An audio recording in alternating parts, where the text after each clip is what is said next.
You need God to work in your life. You don't need Him to lift every burden. You just need Him to lift the heaviest. You don't need Him to move every mountain.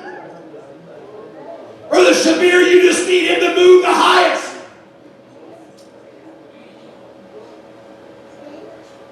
You don't need God to give you the whole loaf. All you're looking for is just some crumbs. That is the situation we're looking at in this passage that we read today. Jesus is approached by a mother. How many mothers we have? Say amen. Amen. Mothers. Jesus was approached by a mother who is in a desperate situation. She needs something in her life. She comes to the Lord. And as she does, she is not asking for a whole loaf of bread. She's not even asking for a whole half loaf. She is just asking for some crumbs. She knows that a little crumb is better than nothing. We live in a society today, and if you know the news at all, the homeless shelter situation in Utah is becoming more of a crescendo than ever before. Some of them they're not asking for $15. They're just asking for a few quarters. They'd be happy with just a little bit. As I preach this text today, I want us to get something from it. I want you to know that there is hope for your situation today. No matter what it is that you think you need today, God holds the key to what you need. First of all, according to verse 22, this woman's petition, the reason she came in the first place. This woman came to Jesus because she was concerned about her daughter. The child was demon-possessed and was probably acting out in violence in a tremendous amount of anger. She needed help in such a desperate way. Why was this mother crying? Why? What was the reason why she cried? The word cry speaks of one crying out or shouting after another. She wasn't literally what we would call crying. She wasn't literally just like, no.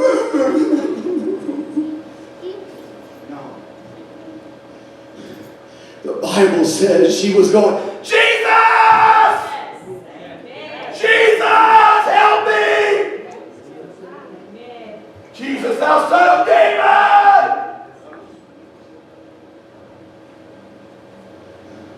You say, well, I'm so dignified.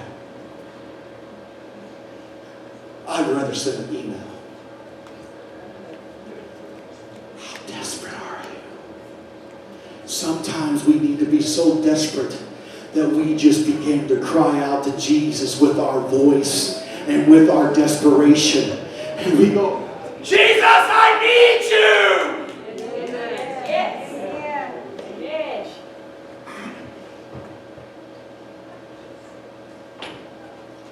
People that are desperate do desperate things. You've heard the stories where people come into emergency rooms with guns and point them at doctors and say, fix my child! They're not bad people, but they've come to a desperation that has caused them to do desperate things. Most people are halfway decent people in this world, but when they get pushed in a corner, they have a thing called flight or fight. And sometimes when it comes to a daughter or a son or a mom or a dad or a close relative, most of the time they do not flight, they fight. And this is what this mother was doing.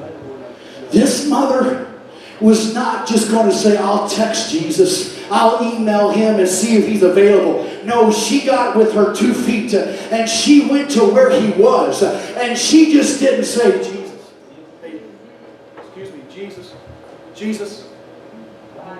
No. Everybody around her, everybody within close earshot could hear this woman going, Jesus! I need you! Hallelujah! Desperate. Somebody shout it with me. Desperate! This woman was following after Jesus and the disciples, shouting to him for the help that she needed. Why was she so frantic? She was heartbroken over the condition of her daughter.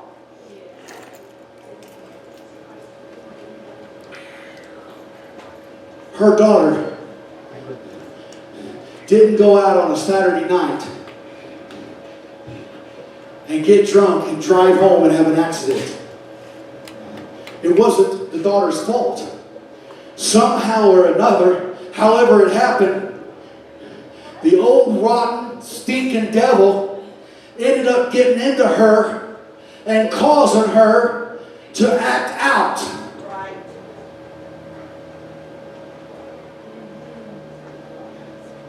Could you imagine what that mother at night, while she was trying to go to sleep,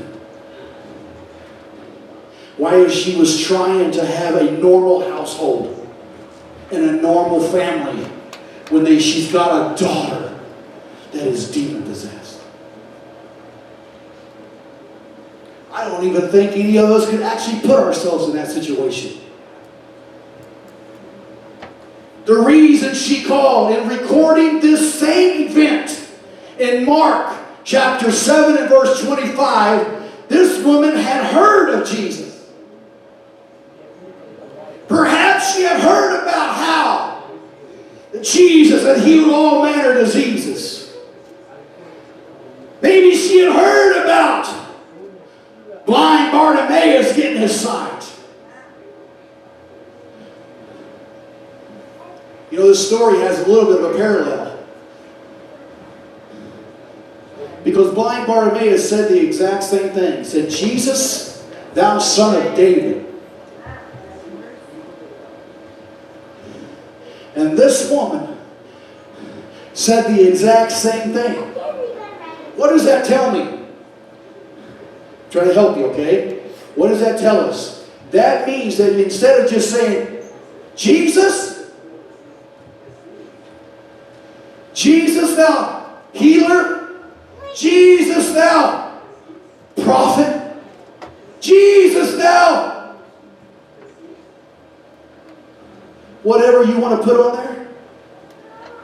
No, when she said, Jesus, thou son of David, she was saying, I know who you are.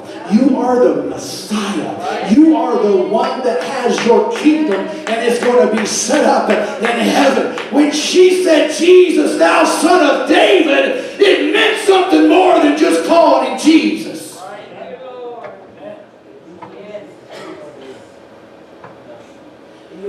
How many know that Jesus is more than just a good God? Sister Rosie?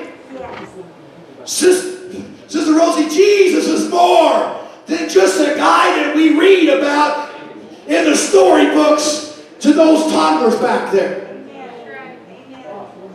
No, Jesus was God in the flesh. And he's the one that came and he robed himself in flesh to die on a cross so that we may have life and that life more abundantly.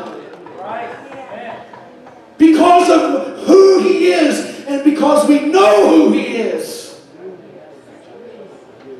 then we have an advantage. So this woman had an advantage. Somehow, somewhere, she knew more about him than just meets the eye. Because of how she said it.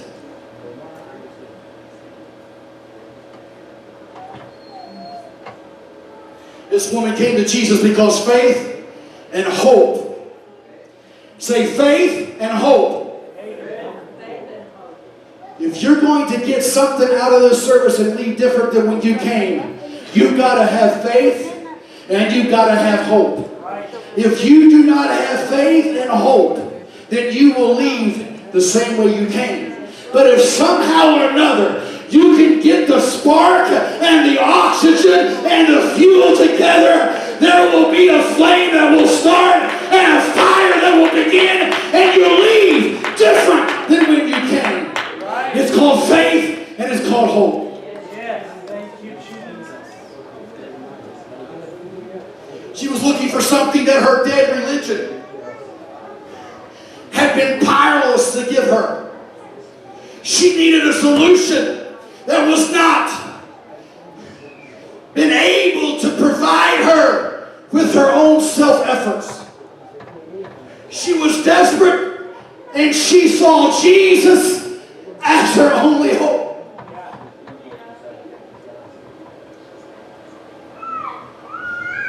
Why do we sing? Why do we shout? Why do we get excited? Because there's some moms and dads and brothers and sisters and individuals that we have no idea have come into this house, come into this sanctuary, and they've heard about Jesus, and this is their last hope.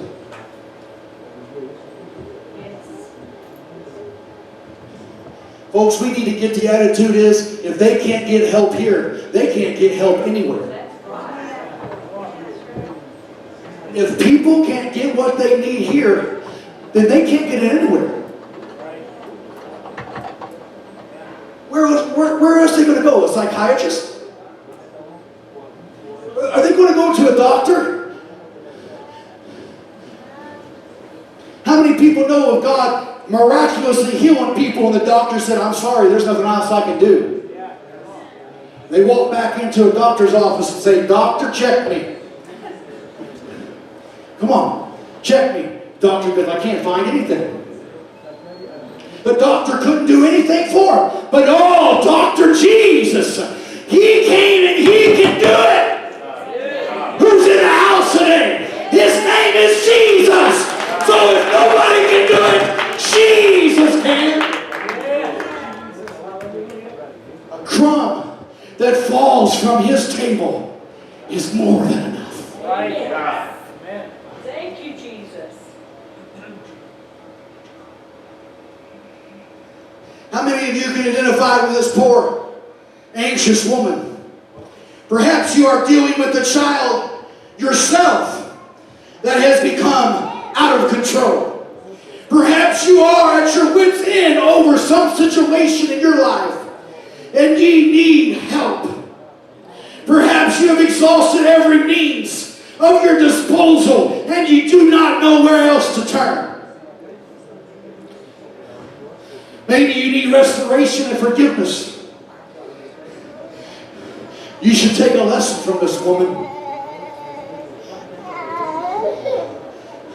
I need to find Jesus. The Bible doesn't record how long it took her. Did she walk a mile? How far did she go to find Him? Sister Marin, how many times did she have to go? You see a guy, there's like a pack of like a baker's dozen. There's 12 guys following one guy,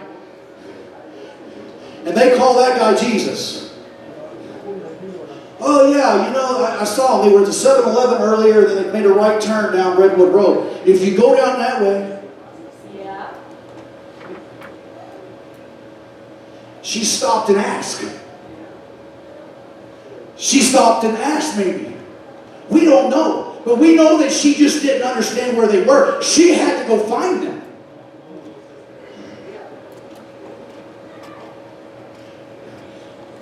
Desperate measures get you out of your comfort zone, especially us guys.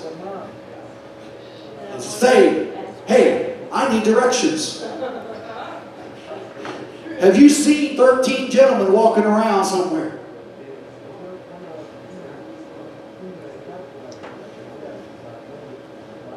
There comes a time whenever you got to call somebody, call pastor, call somebody that you know and you trust, and say, hey, I need to find Jesus. Can you help me?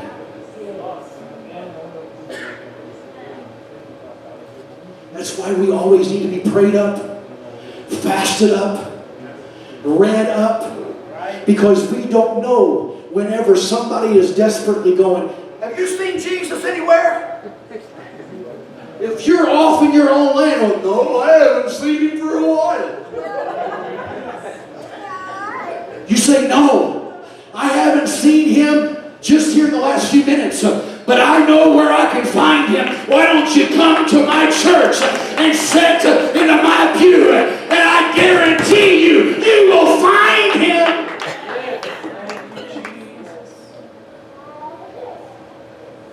As we go on through 2017, and we keep going through until God comes back, we're going to find that people are going to be more desperate and more desperate and more desperate. And we've got the answer. So we need to have the answer when they ask. Yes, amen.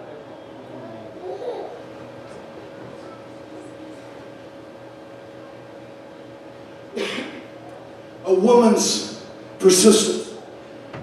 We can say that this lady was pretty persistent. Amen? She was no slacker. We could say that she had thick skin. This woman comes to Jesus for help, and when she doesn't get the response she imagines, she stays after Jesus until she gets it.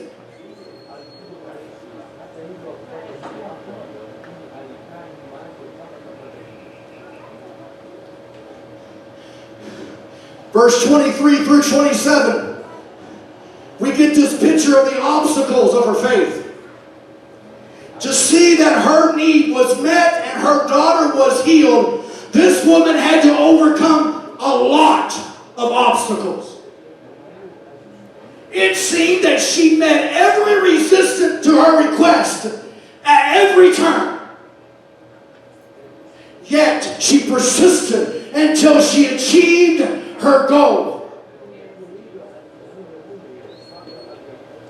How many do we know that have given up after one service?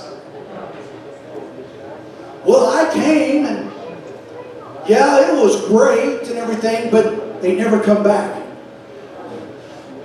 You might talk to them or visit them during the week and you're like, well, yeah, it was good.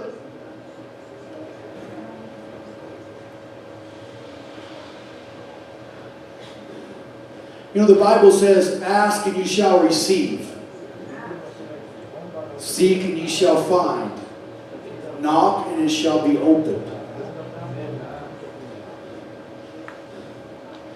That is a progression.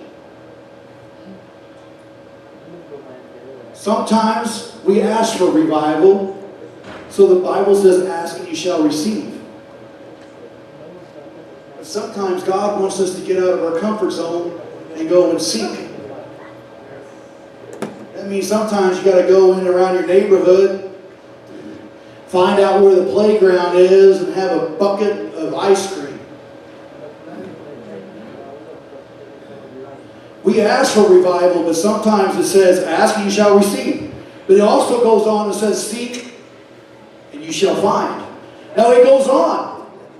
And it says sometimes after you seek, sometimes you literally need to go to the front door and knock. We can ask all day long for souls. But the people that have a move and a revival in their cities, like Alexandria, Brother Magnus Church, they have literally knocked on every door in that city. They have had a map. They've got a room where they have literally knocked on every door in Alexandria. And Alexandria has a lot of people. I don't know what the number is, but it's over 100,000 people. That's why they have a church of 3,000 and 4,000 people. Because yes, they ask. They believe that, they ask. But after they asked, they got out and was seeking. And after they were seeking, they went ahead and started knocking. So sometimes I asked the Lord, and He didn't do it for me. Well, maybe He wants you to move out with a little bit more faith and hope and start seeking Him. And maybe He wants to get you past that to start knocking.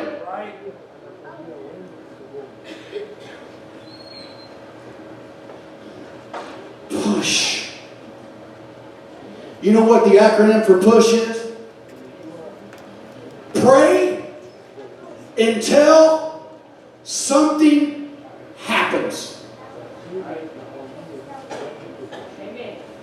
Well, I prayed. Patty cake. I prayed. God's eat, let's eat. Lay me down to sleep. No, God sometimes wants us to get down into the carpet and bury our nose with all of our tears and snot and sweat. And there's a big puddle right in the fiber of the coffin. And going, God, I need you.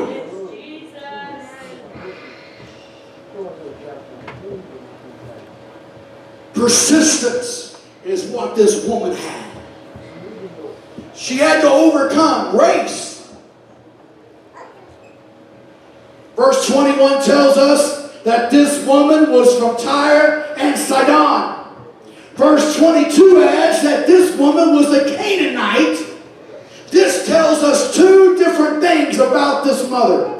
First, she was a descendant from a cursed people. When Joshua led the people out of Israel into Canaan, according to Deuteronomy chapter 7 and verse 2, it was commanded that they would destroy every one of the Canaanites. She was a member of the doomed race. Secondly, she was from a region known for very vile religious practices. So much so that it would not even be appropriate to even begin to tell you the religious vile practices that they did.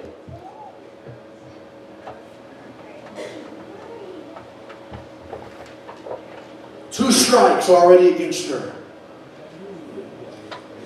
She had to overcome religion. She came to Jesus and called out to Him and said, "Have mercy on me, O Lord, thou Son of David." Here she was a Gentile, crying mother, and she was crying out to a Jewish Messiah. She had no right to come to Jesus through the door of Judaism. She had no right. She was a Gentile, and He gave her the response that she deserved. Verse 23 said, He answered her not a word.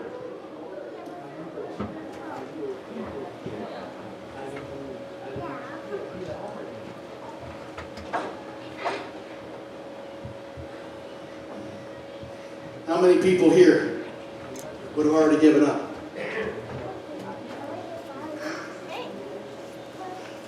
You're not going to talk to me? Fine, talk to Him.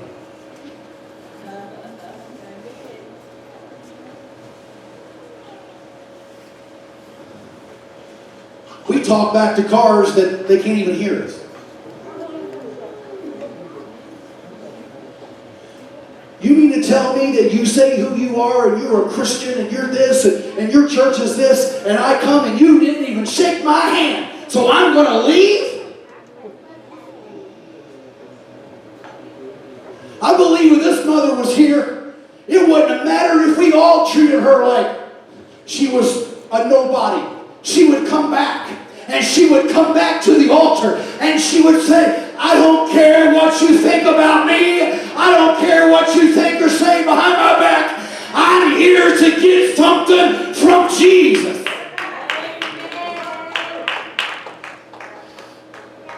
trying to do is I'm trying to get us to understand that she did not budge or waver or lose her faith or her tenacity, even when Jesus Christ himself would not even speak to her.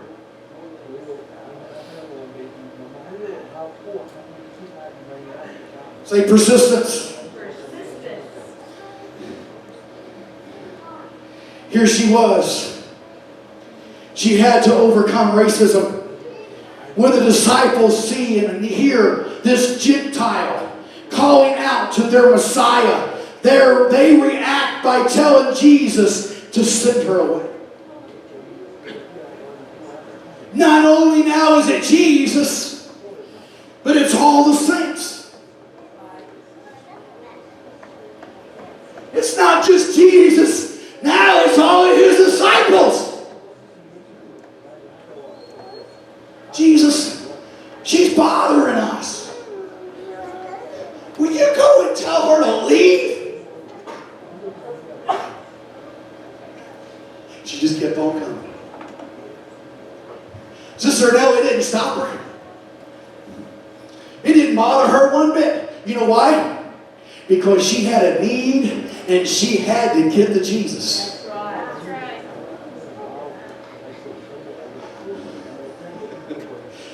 I'm trying to get somebody to understand that they all of a sudden realize, you know, I've got a need and I don't care what people think about me. I don't care what the world thinks about me. I don't care what my family thinks about me.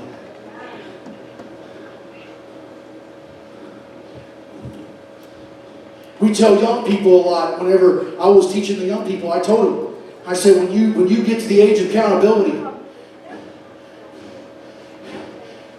you're going to stand before Jesus, not with your parents. You're going to stand before Jesus between you and him.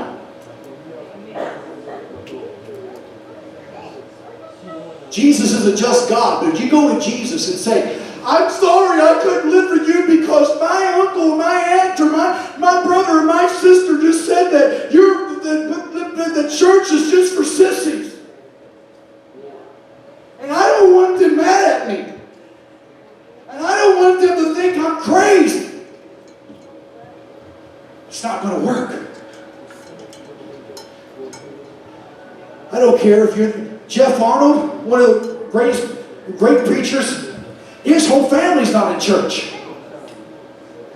He stepped out and said, I'm sorry, family, but I'm going to live for God.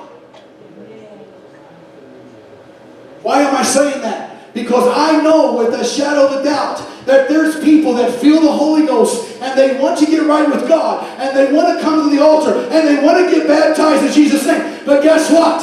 Somehow or some way they feel like that their family is going to ridicule them when they get back home. I'm talking about desperate to where you do not care.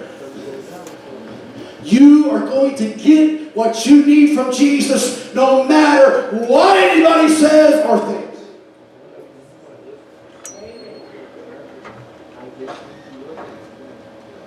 She had to overcome rejection. How many like rejection? You know, rejection, the fear of rejection, if there was no fear of rejection, we'd all be soul winners.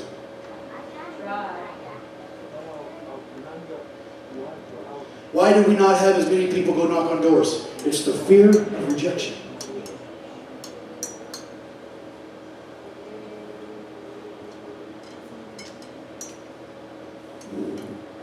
We do not want the door slammed in our face. We don't want to be called a religious fanatic. The ones that are the greatest at basically evangelism, and some of the people that we can name off and I'm not going to, they have got beyond that. They're like this woman. They've got beyond that. Slam your door in my face. Call me whatever you want. That's all right. Guess what? There's another White House to my left. Slam! All right.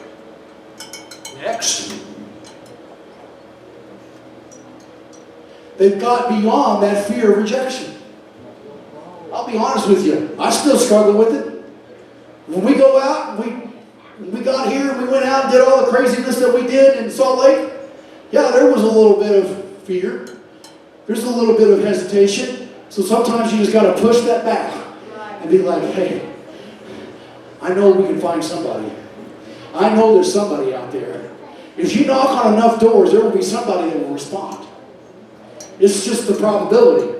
You know, when we went to math, when we had math in school, right? Went through all the algebra calculus, there was a part where you had to get to, which was really rough, called probability. If you knock on 1,000 doors, there is a probability that 1 or 2 or 3 people are going to respond.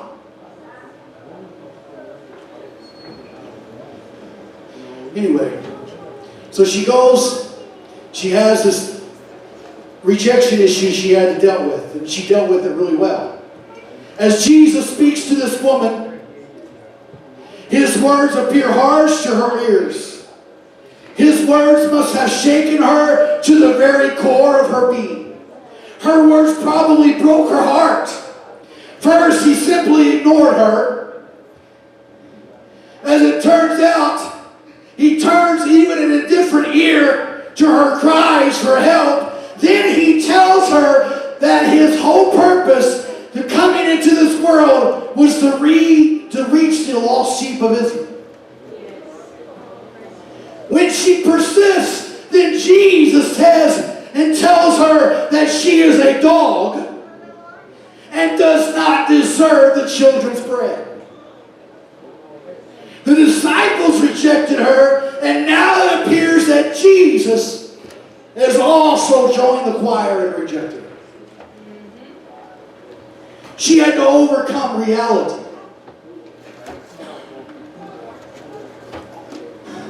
How many have trouble with reality sometimes? That's why a lot of times people get on drugs, is because they're trying to step out of reality. Because they do not want to deal with the real world. They want to step into another world. That's why drugs are so prevalent in this world today. The realities of this situation are harsh. Her daughter was possessed by a devil. She was a member of a doomed race. These religious men did not seem to care about her or her situation. And it must have appeared to her that her situation was hopeless. How many have ever been there? You go from specialist to specialist. You go from doctor to doctor. Sometimes unless you find this church, before you go from church to church, from religion to religion. And finally, you go back home and you lay back down or sit back down in your lazy boy chair and go, it is hopeless. That's when you're in a very dangerous place. Dangerous place.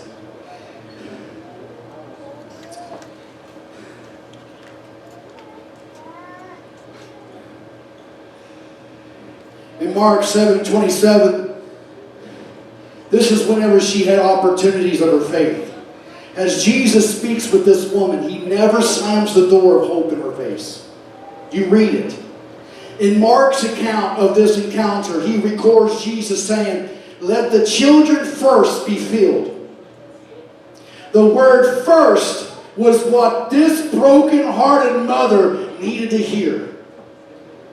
Jesus did not say, you cannot have what you're looking for. He said, I have come to the children of Israel, and they must be filled first. She took that to mean that seconds were available.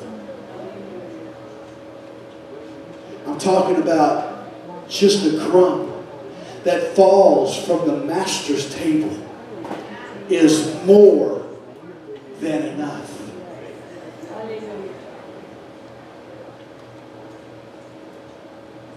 You see, these obstacles were thrown up by the Lord were not placed there to discourage or defeat this lady. The obstacles were there placed there to mature her faith. Watch the progression. Verse 22, she calls on Jesus based on his role as the Jewish Messiah. She receives no help there because she has no right to approach him. Verse 24 and 25 says she hears Jesus tell her that his mission here on earth is to the nation of Israel. When she hears this, she moves beyond seeing him as the Jewish Messiah. She now sees him as her only hope. She sees him as being worthy of worship. So in verse 24, she moves to worshiping him. Hallelujah. Jesus. She was rejected. She had nothing. But she had such hope that she thought, well, I still understand who he is, so I will worship him. I worship you, Jesus.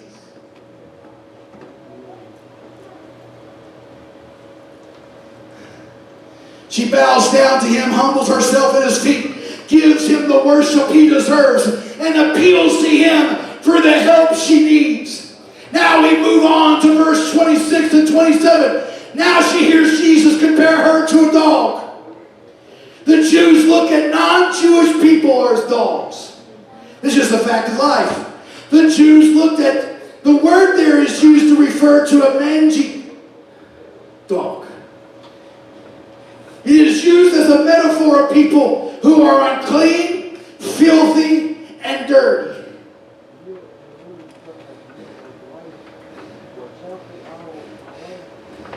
It refers to a dirty dog, a mangy, filthy dog, but to a dog that is a pet in a house is what Jesus really called her. So when you look at the play on words and you translate it, he did not call her a filthy animal. He didn't do it. He called her more like what we would call our pet. I can imagine that Jesus had a twinkle in his eye as he says this, and immediately catches the meaning. She says, yes, it isn't right to take the food from the children's table and give it to dogs. But even the dogs are often treated with a morsel from the master's table. All I'm asking is for just some crumbs. She was asking for God, for Jesus to reach out and give her a whole loaf of bread. All she needed was just a crumb, and she knew then that would be enough.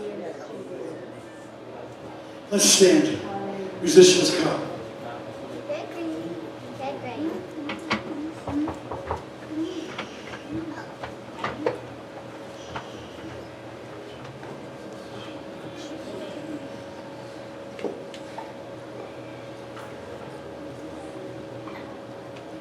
You say, I don't understand.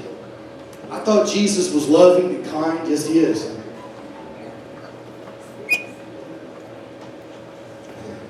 After the Jews crucified Jesus, and then Peter got the keys, and he preached the Acts 2:38 message on the day of Pentecost in Acts chapter 2.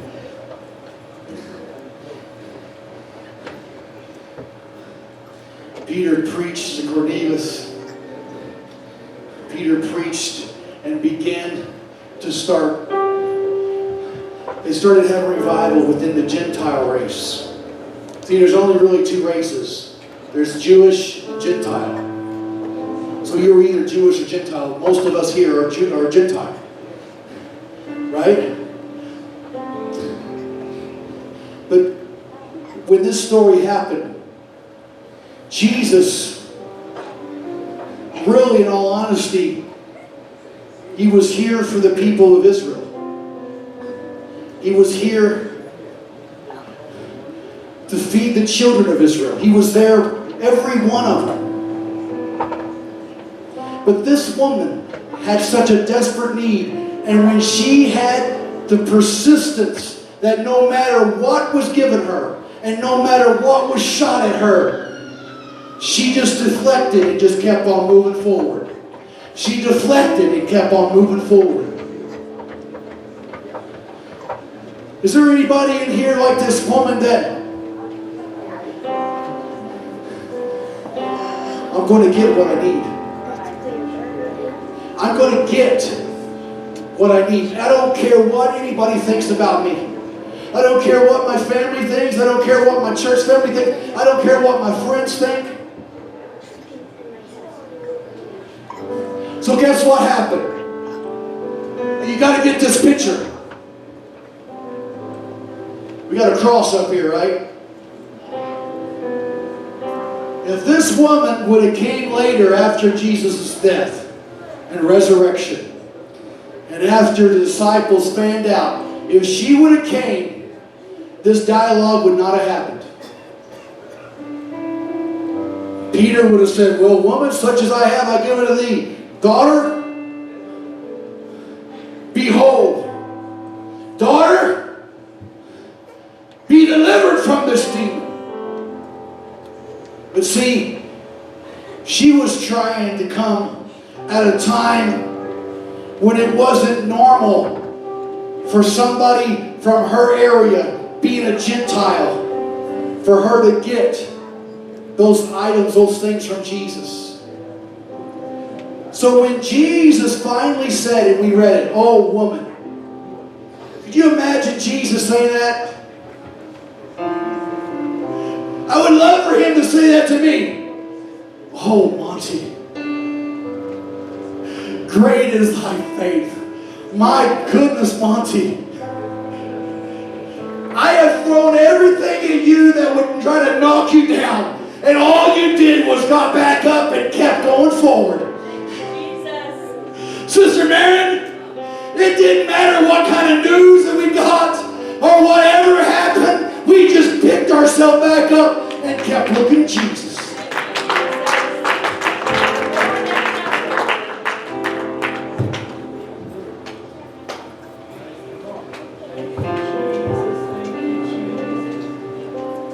It didn't matter.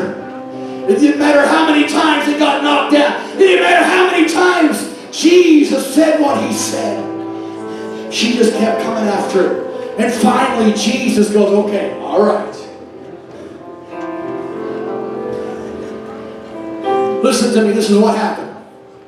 You got to get this. When Jesus said, oh woman, great is thy faith, this very hour your daughter will be healed. He reached around Calvary. He reached around the backside of Calvary. Well, you say, what do you mean? Well, he's the beginning and the end. He's the first and last. He's Alpha and the Omega. He can do that because he's God. He reached around the backside of Calvary and pulled out a morsel of bread and said, here, woman, here's a little bit of a crumb. Because where does crumbs come from? From the loaf. Thank you, Jesus. See, now we can eat. Because now we've been grafted in as Gentiles. Because why? Because of God, of Jesus dying on the cross. And then he was being able to preach to the Gentiles. And we were grafted in. And we now have the keys to the kingdom. And now we are disciples of him. So guess what? Now we can eat from the loaf.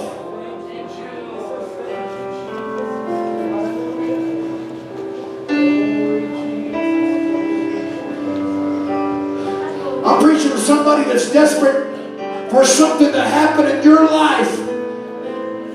That the day you have finally decided is the day that I am going to get what I need from Jesus. Today, I have finally come to my wit's end. Brother Shamir, I finally got desperate enough that I'm going to make my way to an altar. And I don't care what anybody thinks of me. I don't care what anybody says about me. I don't care what anybody talks behind my back. And now I'm going to get what I need from Him because I know that what I get from Him will be more than enough.